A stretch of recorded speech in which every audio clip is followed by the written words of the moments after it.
For our final segment, let's look at the way forward. How can the world rally together to forge data and digital collaboration and tackle the big challenges of our time? I'm delighted to welcome the UN Secretary General's new envoy on technology, Amandeep Gill, Ms. Dr. Soumya Swaminathan, Chief Scientist at the World Health Organization, and the Vice Chair and President of Microsoft, Brad Smith. Thank you all for being with us this morning. We appreciate your time. Let me start with you, Amandeep. Your job is to tackle this very question. How do we advance data and digital cooperation for the sake of people and the planet? Absolutely. I think we must start first with a mindset shift from the age of statistics and cold numbers to data science and analytics, where digital is seen as an opportunity to rewire collaboration, to solve our existing problems in new ways. So that's the first thing. And then we must build cultures, data cultures within organizations, and get around to building data sets deliberately, high quality data sets, interoperable data sets that relate to the context in which we are operating. And that's the foundation that we need before we get on to analytics, artificial intelligence, and other applications. Equally important is data governance, how we have trust in the data sets that we rely on for these analytics. How can we ensure that those who are contributing data have the incentives to continue to do so and do not feel disadvantaged in any manner by participating in these data-driven collaborations. All right. Brad Smith, let me come to you from the perspective of a technology partner. Where do you see the priorities? Well, I would first of all build on what you just heard, and I suspect connect to what you'll hear next, because so much of the leadership that has really helped the world has come from the World Health Organization. I think it's first, we just need to recognize data is the great game changer. If you want to solve a problem, you need to understand how your current work is going. Is it succeeding or not? And what can make a difference as we go forward? And it really does require that we do three things. The first is open up the data, use it as the resource it is, provide the computational power that is needed to put it to work, make it easy for people to then understand what the data is showing, including, as we were just listening to, by enabling people to visualize it. Just, I would say, think about the world we've all lived through the last few years. Every morning we woke up and we looked at a number for a label that we had never heard about before. It was called like COVID case rates. And it just shows how you can use the power of data to help everyone understand this more effectively. But that does connect to the second thing, and you just heard about that as well. We need to expand data skills. And at some level, some of these are very sophisticated skills, and others are easily accessible for everybody. We have a new generation of people everywhere in the world that is growing up and then learning in school or in higher education how to pursue this. But we need to bring this to everyone of every age, in every workforce, perhaps especially in government. And I think the message I most hope people will take away is this isn't an insurmountable barrier. This doesn't need to be hard for people to learn. It actually can be fun. And you can use this to make yourself more impactful in any discussion and any problem-solving exercise that you pursue.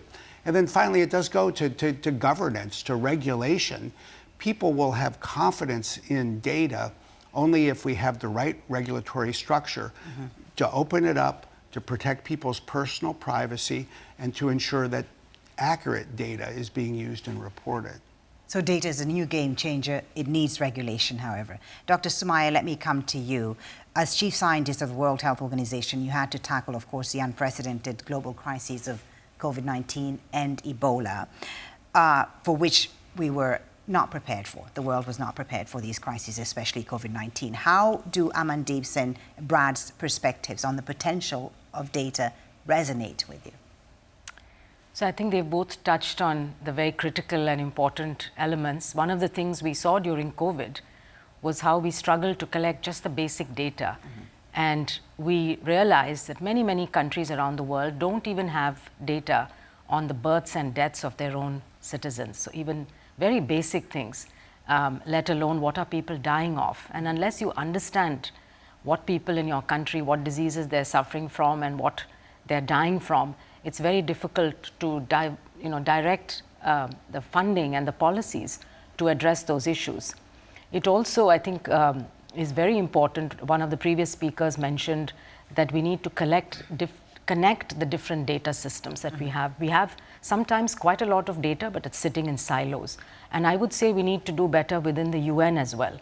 We need to have systems and pre-agreed data sharing generic agreements between the UN agencies and between countries and UN agencies on the data that can be shared and analyzed to see what risk factors which come from the environment data have impacts on health. And again, that will drive action. So even within the UN system, there needs to be a lot more work done, right? Yeah, yes. That's quite the second issue, of course, is around the governance and trust. I think we need to better define and be able to explain what global public good is. Why do we want to collect all of this data? What benefits will people get? And we have to make sure that countries or people are not punished for sharing data or that it's not exploited. So I think trust is very important. And again, we need a global governance system and some principles to be agreed on so that data sharing actually benefits and helps the people. Right. So Brad, just to pick up on that, how do we make sure people trust the data and the collection of data?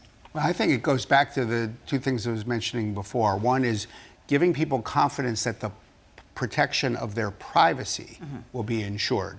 That data can be aggregated, but as it's aggregated, the personal details are anonymized. I think the second thing is people will always want to have confidence that the data that they're getting, that they're reading about in the news is accurate. Right. And so you need integrity of data systems. The other thing that I would just say, because I think to me, one of the most important things is to take things that are intuitively obvious to data scientists and then make all of this more approachable so that we all can have the same conversation. Just think about what a wonderful example you just heard about. A decision needs to be made about what to measure and why. It's so important to think through the why, otherwise people just start measuring everything. You said we need to have people's date of birth. Okay, that's an important thing to measure. Then it needs to be interoperable. Well, think about the experience we all have in this community traveling around the world. In some countries, when they get a field for date of birth or date of anything, some people put the days before the months, some people put the months before the days. Exactly. So when you federate a data set, when you connect it together, data analytics folks need to figure out, okay, how are we going to harmonize this so that we don't confuse ourselves? But we're figuring out how to do this, and we're spreading this skill around the world. So Amandeep, we need to harmonize. What gives you the most hope today? Right. I think what gives me hope is that we have these exciting examples within the UN system, the Complex Risk Analytics Fund that's looking at these emergencies and how we organize ourselves better for them, humanitarian emergencies, the World Food Programme's hunger map, the work that WHO has done on health data governance, because data is no longer this broad digital data, it's moving into these very complex domains, health, education, green transition. And I think we are getting closer to what I would call a 3M's approach to data. There is the missing data. Soumya mentioned those births and deaths that are not registered. People are simply not appearing in the data sets. If you're invisible, nothing can be done about what your problems are. The other is the misuse of data. Brad talked about those silos, also not enough collaboration, public-private sector, etc. And then there is the misuse of data. Right. And we are getting to tackle these in a holistic way. We need to be more bold with data, bold on governance. We need to innovate not just with data, but about data, the governance of data, and we need to go beyond data on the SDGs to data for the SDGs. Right.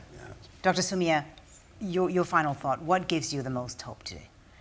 I think what gives me hope is that countries are now investing. They're very serious about data. They're talking with the WHO to support the development of national digital health platforms and strategies to address some of these issues we've had in the past. So from the beginning, build systems that are based on standards, that have been developed, open standards, but standards so that the interoperability issues are addressed.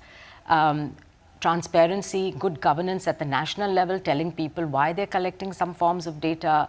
Many countries have shown that people actually trust their governments when governments tell them what's being done with their data and how it will be protected.